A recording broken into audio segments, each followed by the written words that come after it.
Company featured. Welcome to this Stockbox interview.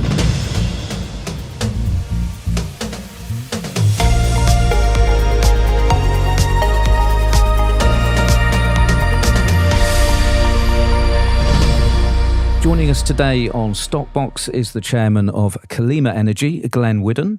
Calima Energy are a free cash flow and growth-focused Canadian oil and gas producer and explorer, listed on the ASX with the ticker CE1. Welcome, Glenn. Thank you. To start, please can you give us an overview of the company, its projects, and what you're aiming to achieve? Thank you. Yes, look, the company Calima Energy listed on the ASX. We have two major assets that are in production, the Brooks and the Thorsby. We're currently producing around 3,300, 3,400 barrels of oil equivalent a day. We have gross revenues of about $5 million a month after royalties and an EBITDA of about 2.2, 2.1, depending on the oil price. We also have a very, very large liquids-rich gas play called up in the Montney.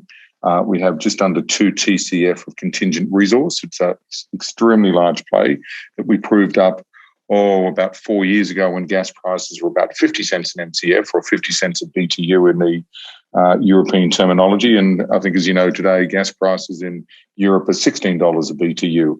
So we've actually got a cash flow generating asset making positive EBITDA in the Brooks and the Thorsby.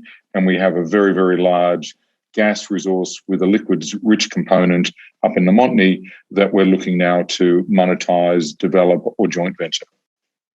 Excellent. Well, a growth-focused company with top-tier assets and positive cash flow sounds a very attractive model. Where are you positioned on this journey, and what strategy are you pursuing? Look, the strategy is really to be a little aggressive while at the same time managing our balance sheet and our overall exposure to the market.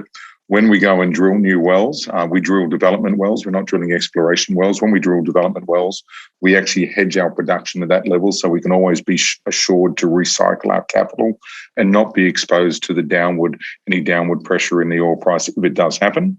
And through the growth side is what we're really looking at doing is taking the production from 3,300 barrels a day to 5,000 barrels a day by year end, which we're very confident we can do. We've drilled 3 wells recently called the Leos 1, 2, and 3. Those wells are currently commencing fracking as of next week. And those wells will add probably around 500 barrels a day of oil equivalent to our production base per well. So we're going to be very, very close to the 5,000 barrels a day of production at year end. And with the Montney, it's such a large resource. It's connected to the pipeline. We bought facilities and infrastructure over 2 years ago when gas was an unloved asset. We bought assets that basically have a replacement value today of about $100 million for $500,000 number of years ago. We've got the asset, we've got the field connected to the grid, and really we're just deciding how we're going to exploit that on the growth side. But we've started a process with an investment bank in Canada, and quite frankly, we could surprise shareholders very significantly to the upside if we can deliver what we're hoping there in terms of a sale process. Excellent. Well, a more general question would probably be, why the focus on Canada?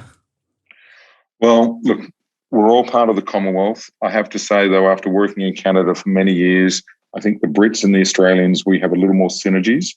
The Canadians, though, while they're part of the Commonwealth, they're quite strange at times. So we do like working in Canada because they're very predictable and they're very reliable and they're very punctual. They don't have a very good sense of humour. That's one of the reasons that we probably would reconsider our investments in Canada. But no, the reason we're in Canada is that it's one of the best oil and gas basins in the world, certainly in Alberta and BC. They've got a history of oil and gas production that goes back 100 years. They have established infrastructure. They've got a very good royalty arrangement. It's a tier 1 jurisdiction. We know what the laws are. You don't lose assets in Canada.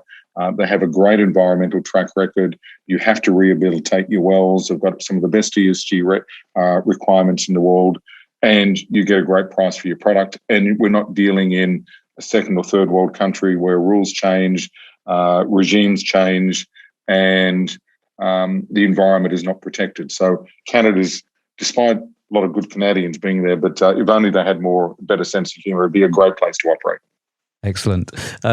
Are you looking to acquire more assets, more projects? And if so, what's your criteria for acquiring assets? Look, we want to grow the business, and whether we grow the business organically through our own growth in production or through acquisitions, we will do so. At the moment, acquisitions are expensive, and it's hard to find the right one. We've got a couple offers out there at the moment, but we'll see what happens. So what we've done is we put together a plan to grow organically through drilling of new wells on our reserves. We have currently 25 million barrels of 2P reserves. So we have over 130 drilling locations already booked that we could actually drill new development wells on.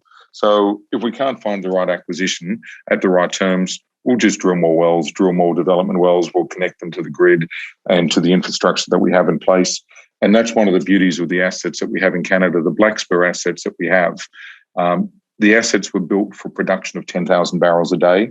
We're currently producing, as I said, 3,300. We're going to 5,000 by year end, and we can grow to 10,000. So we don't need to spend a lot of new capital to increase our production and grow our revenue.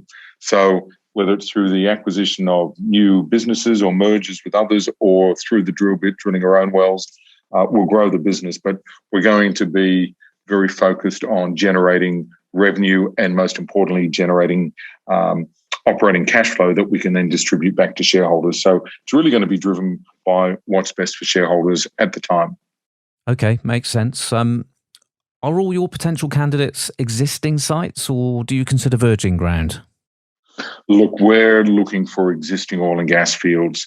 In the current cycle, with oil prices at $70, $80 a barrel and running to 100, you want to be able to react very quickly to bring assets into production. So you want to buy existing operations.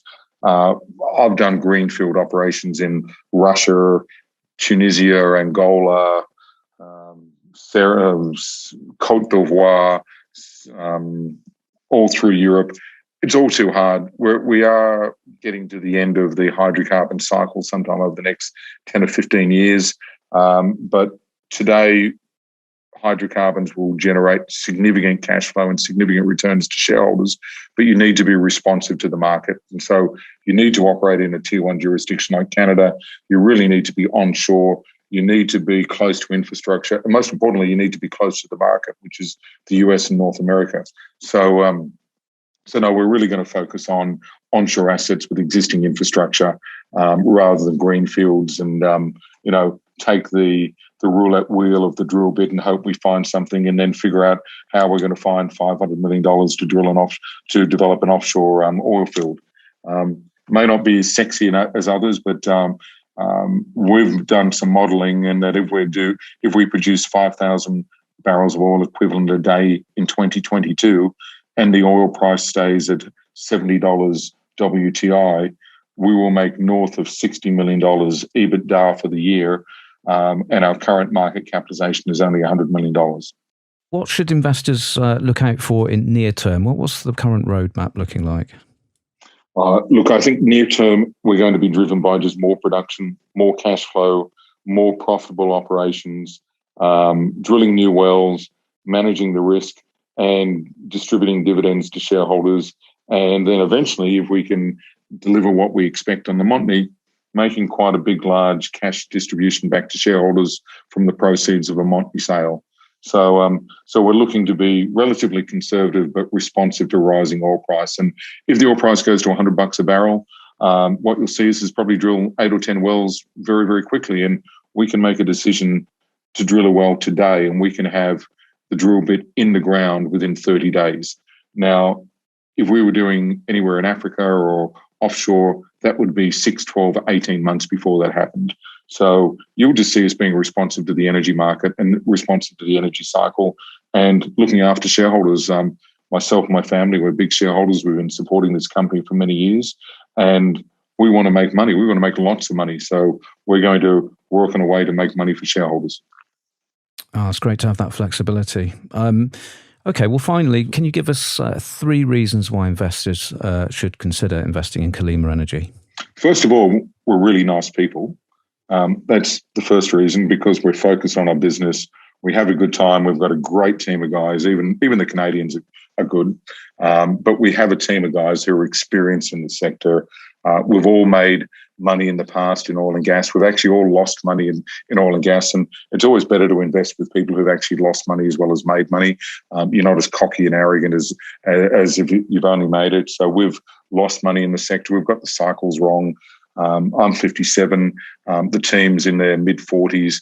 And we can see with the quality of the assets that we have today that we can grow this business organically or through acquisitions and generate returns to shareholders. So I think the first answer is you've got an experienced management team, you've got shareholders and management, or certainly management that's vested, written out checks in the company, support the business and have been around for many, many years. I think the second thing is the oil and gas cycle it's going to be on a tear. Energy is a place to invest nowadays, although many of the greenies would like you to be told that renewables are going to meet the UK and the world's energy requirements. I do recall that 3 or 4 weeks ago that you had to turn on coal-fired power stations and gas-fired power stations to meet your energy needs because the wind didn't blow and the sun didn't shine. So I think energy and carbon-based energy sources are going to be around for many years to come. I think that's the second reason. And thirdly, I think we do have a very, very good ESG policy. We are in Canada, which manages and cares for the environment very, very much, probably more so than any other country, certainly in the oil and gas industry. So we're careful operators. So I think those are the three reasons that people should look at us as an investment. Superb. Well, it's been great talking with you. Many thanks for your time today, Glenn. Thank you. Much appreciated.